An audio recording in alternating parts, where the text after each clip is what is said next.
Hey guys, it's Ryan here with HobbiesofaMan once again, and today we're going to be doing another Adam the Beginning review. Today we're going to be looking at arc number 6, and this video might be a bit rough because it's been at least 3 weeks since I read this, and I had forgotten that I hadn't reviewed it yet, so that's why I'm recording it now. So I'm not going to be as aware of the storylines as I would be normally for a review, but it shouldn't be too much of an issue because I did take pretty extensive notes, right? So Adam the Beginning, Arc 6, which is chapters 21 through 33. It's written by Masami Yuki with Tetsuro Kazuhara, and of course it's done in collaboration with Tezuka Productions, where Makoto Tezuka is one of the people involved. I think he's the editor for the series, but he's like Osamu Tezuka's like son or grandson. I can't remember exactly. And this is the Spanish edition. It's published by Panini in Mexico, actually. So it's technically the Mexican edition. It's in Spanish. It's not the same as the one from Spain, if there is one in Spain. I can't remember. And the demographic is adult or seinen, as far as I remember. The genres here are sci-fi and action. It does not have an adaptation at this point because the anime only covers the first 3 arcs, which is the first like 2 or 3 volumes of the story. And the rating for this part of the story for me was a 5 out of 5. I thought it was phenomenal. And the premise here is that the World Robot Battles are launching their first event, right? And this robot battling competition is happening down in Australia. And Team 7 has been tasked to participate in it because the first 6 teams for the university that Team 7 is part of are not really geared towards battling robots, right? So Team 1 does like service robots. All the other ones do programming stuff, I think. And Team 7 with A106 and the new robot that they made are the only ones that are able to actually enter the competition, right? And they're tasked to win it or to try their best at least, right? So that's it for the premise. Before we start the plotline, I'll show you what these books look like. So here's volume 5. This is the new character Uran. This is volume 6. This is one of the characters introduced in the World Robot Battling series. And then here's number 7 with a bunch of bolts, which you guys know from previous arcs, right? So yeah, I love how these look. They look so cool. Let's see, are there any color pages in these?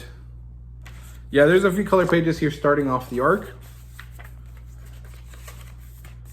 This one is my favorite. I love how that looks. With all of the A10 series robots. And this one with Uran waking up is also really amazing. Then number 6 has some color pages too. Here's a pinup, I guess. Then here's another one. This one looks awesome. All of the previous characters that we've been introduced to. And then this actually has an issue where the color pages get repeated, so you get double the color pages. Sadly, they're literally exactly the same, so there really is no benefit to that, but you know, it happens. And this is introducing the start of the battles. And here we have Uran competing where Adam is not. And then volume 7 has some more color pages. So here's another pinup of Adam and what's his name, Mars. And that's the only color page here. So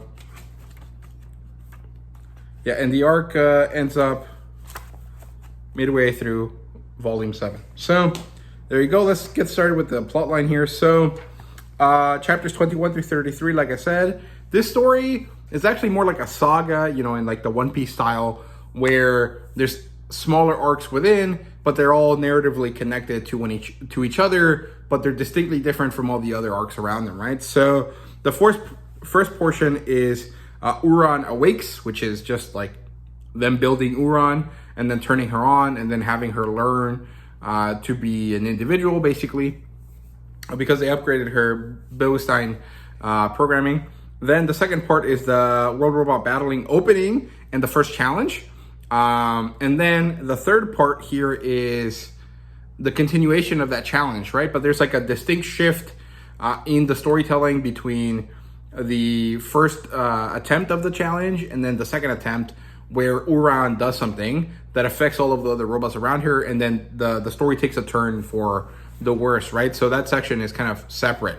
I might almost call it the World Robot Battling Massacre, right? Like something like that. It's like really strong, and it's distinct from the first part of the challenge, right? So yeah, the first portion, Uran Awakes, which is just my terminology for it, it's basically talking about the boys turning on Uran. That's the first thing that happens in the story, and then we do this let's go back thing. We get a flashback to 2 months before they turn her on, and it seems that Team 7 has been sent to the World Robot Battle competition because Lab 1 makes robots that are meant for quotidian life, right? So they're service robots. They make the cute like maid robots, right? So that really isn't in their purview. Like they can't really fight. So Team 7 has a robot that has a pretty malleable base and can do a lot of things. And so they are the only team that's able to really participate, right?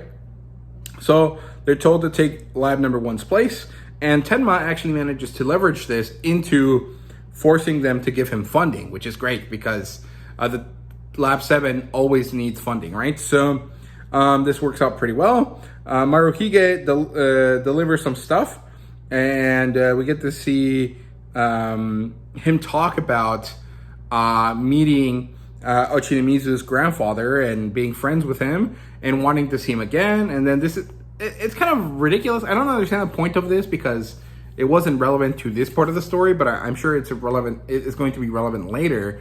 But it was just like a funny thing to waste like 2 pages of storytelling on Oshinamizu's grandfather and the old man from the first arc, actually, who helps them get, materials, right? Because he's like a provider or a purveyor. I can't remember the terminology, but like he's someone that has contacts and they bring him stuff and he sells it to the boys, right? So yeah, Motoko tells Adam that Uran is his little sister and that he has to take care of her, right? So because of the way the Buenstein works, this basically becomes Adam's new prime directive, right? So this takes over like everything that he does. And so he's tasked with raising Uran. And it's not really raising her, but rather it's making sure she catches up to his level quicker than it took him to get there, right? So basically it means like he can't just download the data from his brain to hers because that like there's like a certain level of incompatibility because Uran has a better system than his. So he has to teach her physically, right? So that her, machine learning algorithm like works, right? Because these robots are technically like those Boston Dynamics robots that you guys have seen online. If you look them up on YouTube, you'll see they're the ones that look like cats, like big cats, and they try to walk, right? And you see people kicking them so that they learn to balance themselves properly. That's kind of the same idea here, right? So this is what Adam has to do. We flash forward a few weeks. Adam and Uran are sparring, and Uran has these special rockets that give her she has these special rockets. She has a updated body compared to Adam, so she's 3 times stronger than Adam. And she has a updated Buenstein system, which actually presets emotional development into her, right? So I'm not really sure how this works. My understanding is that you can't program emotions that has to exist on its own, right? Like that's kind of the philosophical argument. However, you can make things that approximate emotions. So I guess that's what that is, right? Like they made a program where they built in these sets of reactions, right? Like these loops that cause reactions, right? And that's kind of what emotion like in this sort of system would be. Hiroshi or Shinamizu uses fables, like stories that have like a moral to them to try to instill morals into Uran. But actually it doesn't work. She's kind of like a little bit psycho. but rather she's more like, it's more that she's a child that doesn't understand, and she's also like highly objective because she's a machine. And so that like childish like desire to destroy things plus the higher objectiveness kind of makes her come off as like a psycho, right? Like she comes off psychotic because, you know, he tells her the story of the three little pigs, and then he asks her, you know, like, what should the pigs do to have the wolf not do this to them anymore, right? And she immediately goes to killing the wolf, which technically does solve the problem, but it is like the least moral way of doing it. And he's horrified about this. He's like, no, that is incorrect. You should not do this. The point of it is that you have to find a way to coexist, right? I don't think that the Three Little Pigs story is the right one to kind of show that, but, you know, whatever. I kind of side with Uran on this, although the like blank way that she says what she says is really, you know, kind of horrifying, right? Then later on, she sneaks away from the lab to go to Lab 1, and she starts to kill the robots that Lab 1 worked on. So she kind of goes crazy, and, you know, Adam tries to stop her, and he's like, why are you doing this?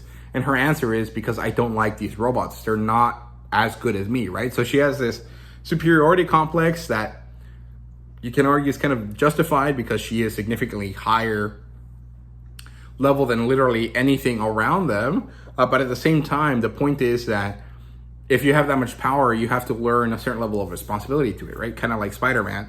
And she hasn't learned this, right? So she's going psychotic, she's going crazy, and Adam tries to stop her. But of course, Adam has to be smarter than her in order to do this because she's physically stronger, right? So they have this battle, and he manages to stop her by removing her batteries, right? And if he removes her two giant batteries that are kind of these little like ball things she has in her back, that means that she can't use her massive attacks, right? Because her internal battery is pretty small and it can't run all of the things that she needs to run, right? So he defeats her by making her battery run out. And then he decides to punish her by not talking to her, right? Like this is literally the only way that she can be punished, by forcing her to isolate, because she doesn't want to talk physically. She only talks, you know, via short burst radio signals.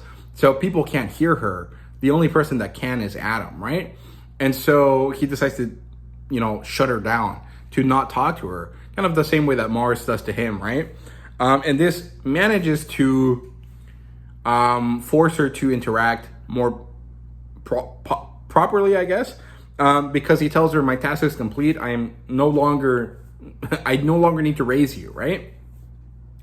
Uran finally manages to speak, and she asks Adam to forgive her, and they make up, and it's quite good. I really, really like this interaction. I thought all of that was really, really great. Then we transition over to the World Robot Battling opening. That name is horrible. The WRB. Basically, we kind of skip all of the preparation stuff. We basically land in Australia. The boys are asleep at the hotel. And Makoto calls them to yell at them to hurry up because they're going to be late. And, as someone that used to do robotics competitions, this is exactly something that I identify with completely. Like, this is exactly the type of stuff that we would do when we were younger and we had to go somewhere that we didn't really know, right? Like, we never made it to Australia or anything like that. It was usually just like, go meet at school at like 4 a.m, and then from school drive somewhere like 2 hours away to go to this competition, right? But like the same idea of like, fuck, we're running late. This one guy didn't wake up on time and we had to wait for them. Like, that sort of stuff. It all makes sense. And I really found myself in, going down this like trip down memory lane because of this. And I really, really appreciated that. So yeah, the boys in the team managed to make it to the Outback. They go to the stadium called the Great Crocodile Stadium because it looks like it's like this long bar, and then it has spikes in the middle, so it looks like a crocodile, right? And they go to their storage unit, and they unpack the robots. Apparently, they've been away from the robots for a few weeks now, and they're kind of getting antsy about it, right? So They go, they open the boxes, they get the robots out, and then Professor Surata shows up with his little granddaughter, whose name is Hoshie, and then they head back to the stadium. Then the Master of Ceremonies starts the WRB with a robot showcase, and he showcases a bunch of different robots, right? So he shows off the Eiger from Australia, which is this one.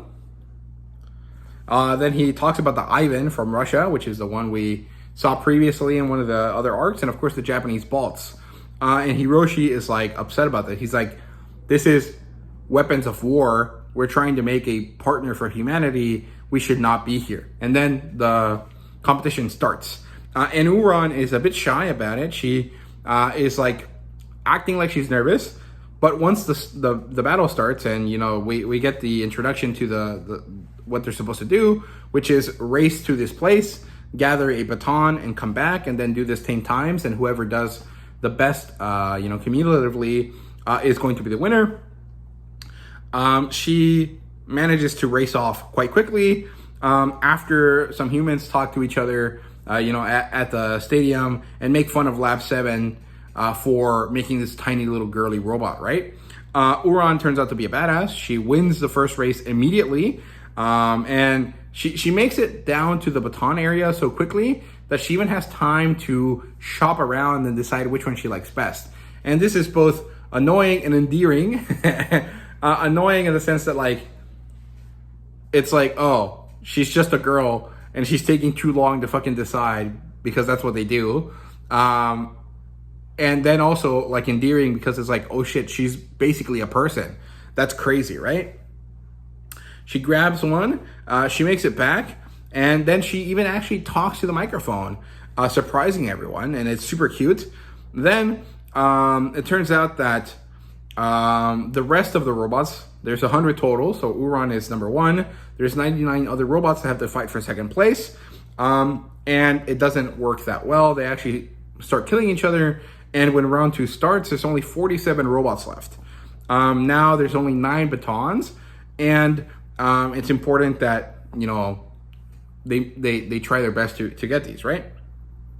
As this is happening, we get to meet some other AI professors. We get to meet this young lady from China and this guy from Switzerland. I can't remember exactly what was important about them. I think it was what they did with their programming for their robots, right? And then that they had odd-looking robots that aren't really human-based. They're kind of just weird machines, right? And then Uran and the others rush towards the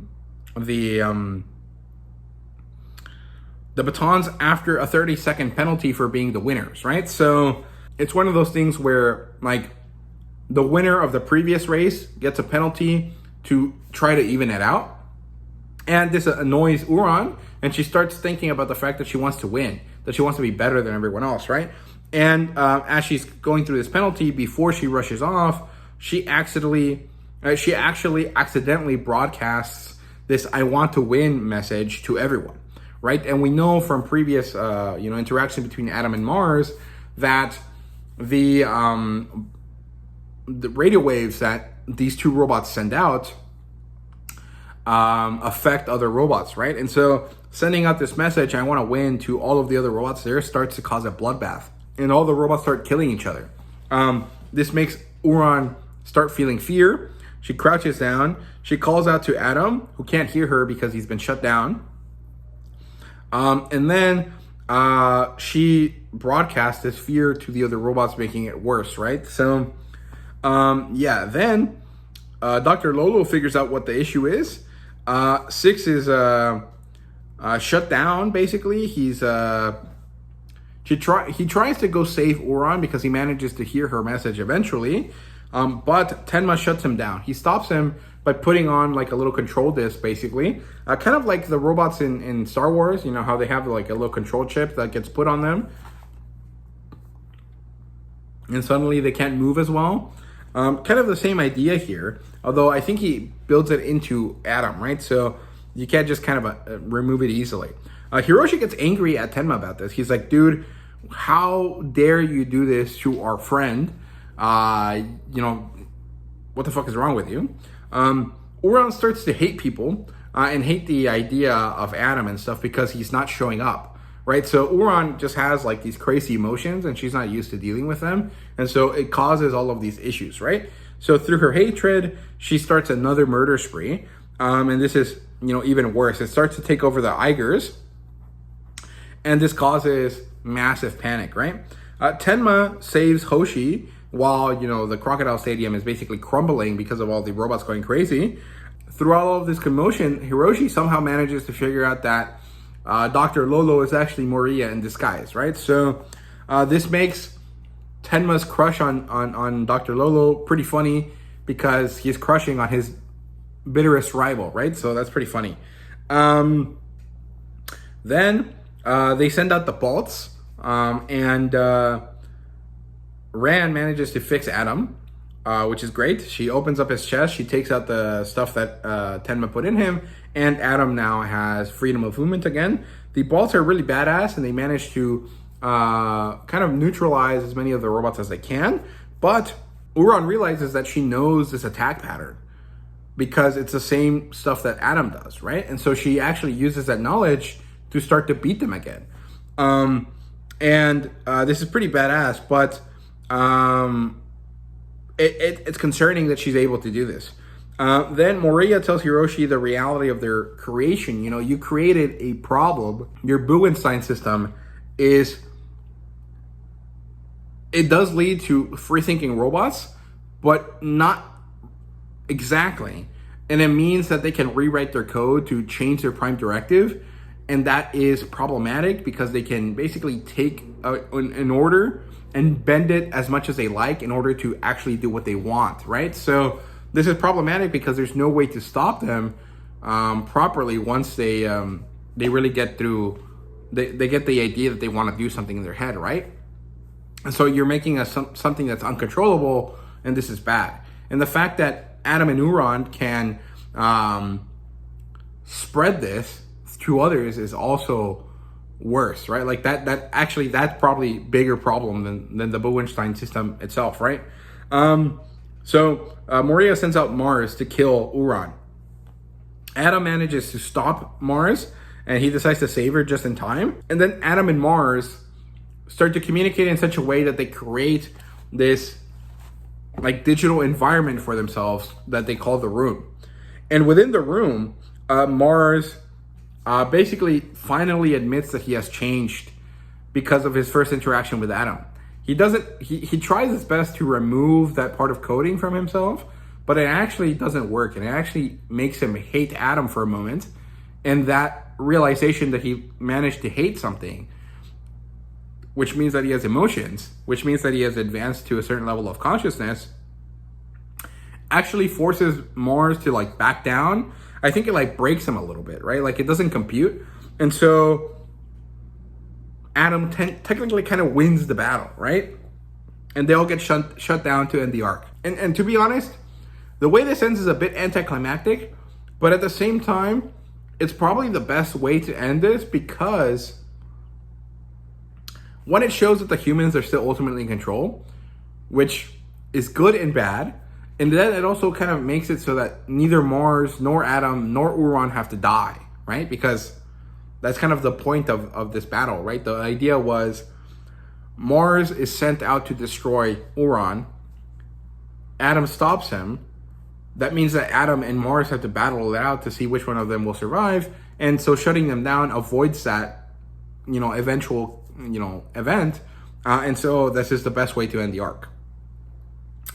So yeah, that overall, really good stuff. I really, really enjoyed it. I love how Uran just has these crazy up and down spikes to her emotions, which totally makes sense because it's like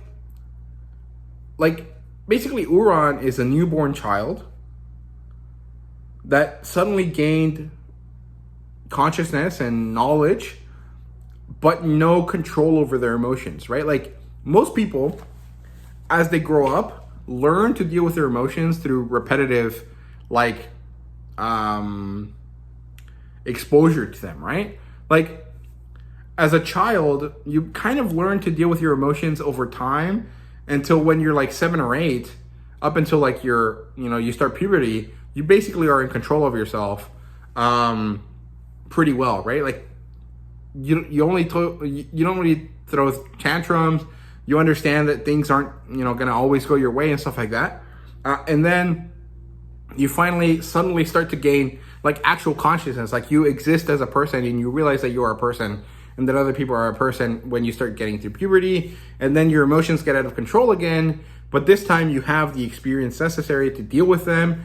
Even if you still become like a moody, angsty, annoying person until you turn 20 and then you kind of normalize again, right? Uran is basically going through like puberty without having 13 years to figure out how to deal with herself, right? So this is why she's having these crazy spikes, and it all really works out for me. I really, really enjoy how this works. I love Adam. I think he's amazing. I really love this character, and I'm really happy that even though Uran is technically stronger and better than him in every way, he still has more knowledge than her. And so he's still able to do better and still maintain that level of like main characterness without like succumbing to the logical fact that he has been replaced by a better unit, right? So I like that. In terms of characters, we have Tenma and Hiroshi, and we get to really notice their differences here, especially with the way they deal with, A106. We get introduced to the fact that Dr. Lolo and Maria are the same person, which is great. We get introduced to Wan Su, who created Kyon-si, and that is the Chinese AI professor. And of course, we meet Hoshi, who is the granddaughter of Dr. Surata, which means she's the daughter of the woman from the previous arcs. I can't remember her name. And that's basically it for the characters. I mean, Uran is also kind of a major character here. But she's also like the main driving plot point too. So I don't really feel like there's much I need to discuss now that I haven't really discussed already. And in terms of world building, the Buchstein turns out to be a very insane thing that is really powerful because of the way it works, right? Like the Buchstein is, I think it stands for consciousness. I guess that's what Buchstein means in German. I can't remember. But the point is that it's a program that learns and adapts. And through conscious effort from the robot that is imbued with this program, they can change the prime directive. And they can combine all of the orders that they've ever had to create this prime directive that they might want. And so this ability gives them the chance to shift their focus in a way that is above and beyond any other robots. That and might even be better than like how humans are able to interact with the world, right? So it's quite powerful. And the fact that it basically can spread like a virus too is also pretty freaking crazy, right? We also learn about the muon antenna. And muons are the special particles that exist, or these weird radio waves. I can't remember. I researched it for the previous review, but I can't remember exactly what it is. But it's like a special thing that exists in the world, IRL, and in the story. And basically, it's like a special type of signal, or fancy radio, basically. And this is part of the reason why Uran can send out her message as powerfully as she can, and why the Buchstein kind of spreads to all the other robots. And all the robots are super cool. And then we get this giant explanation about the robot communications. Basically, they function at a super high level. Humans can't really understand them. And even though they can detect them, it's impossible to decrypt them. And so the story decides to visualize this as Mars and Adam creating this digital room for themselves, right? And I really like that. I think it's really, really cool. Of course, Mars changes even with his refusal to take on the Buchstein, which means that basically it's impossible to resist it, which is pretty crazy. And again, it means that it's kind of insane. And in terms of artwork and fan service, the artwork is awesome. There is no fan service, and the battle scenes were phenomenal. So yeah, ratings, like I said earlier in the review, it's a 5 out of 5. It's so good. I really, really loved it. And there really is nothing else to say. So I hope you guys enjoyed. Let me know what you thought down below, and thank you guys so much for watching. See you guys later.